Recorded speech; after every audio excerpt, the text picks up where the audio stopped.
अच्छे ताल्लुकात हमारी ज़िंदगी में सुकून, मोहब्बत और खुशहाली का ज़रिया बनते हैं, क्योंकि हम दूसरों के ताउन से ही मज़बूत बनते हैं। अल्लाह ताला कुरान पाक में इरशाद फरमाता है कि नेकी और परहेज़गारी में एक दूसरे का ताउन हासिल करो। नेक काम से मरा जितने भी अच्छे काम हम सुबह, शाम, रात करते हैं, हर अच्छे काम में लोगों का ताउन हासिल करने का अल्लाह ताला हमें हुक्म फरमा रहा है।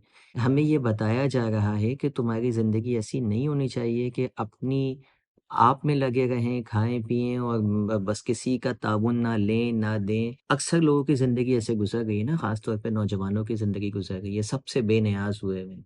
किसी की ज़रूरत नहीं है, इंडिपेंडेंट। इंडिपेंडेंट होना अच्छी बात है, लेकिन उसके बावजूद हमें हुक्म है कि हमें ताउन देना भी है और लेना भी है, इसी से मुआशरा जुड़ता है।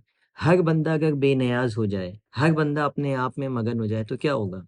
हर बंदे का अपना एक मिज़ाज होगा और सब अपनी-अपनी ज़िंदगी अलग-अलग जी रहे होंगे।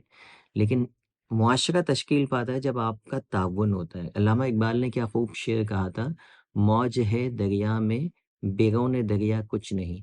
यानी जो दरिया की मौज है ना, जब तक वो लहर दरिया के अंदर होती है तो मौज में होती है और मज़बूत ताकतवर होती है।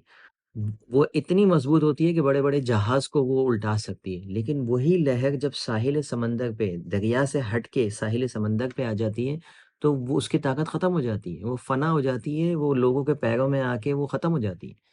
तो जब वो अपने सिस्टम में होती है, तो स्ट्रॉन्ग होती है। तो इंसान भी जब लोगों के साथ कनेक्टेड होता है, ताउन में होता है, तो वो मज़बूत होता है।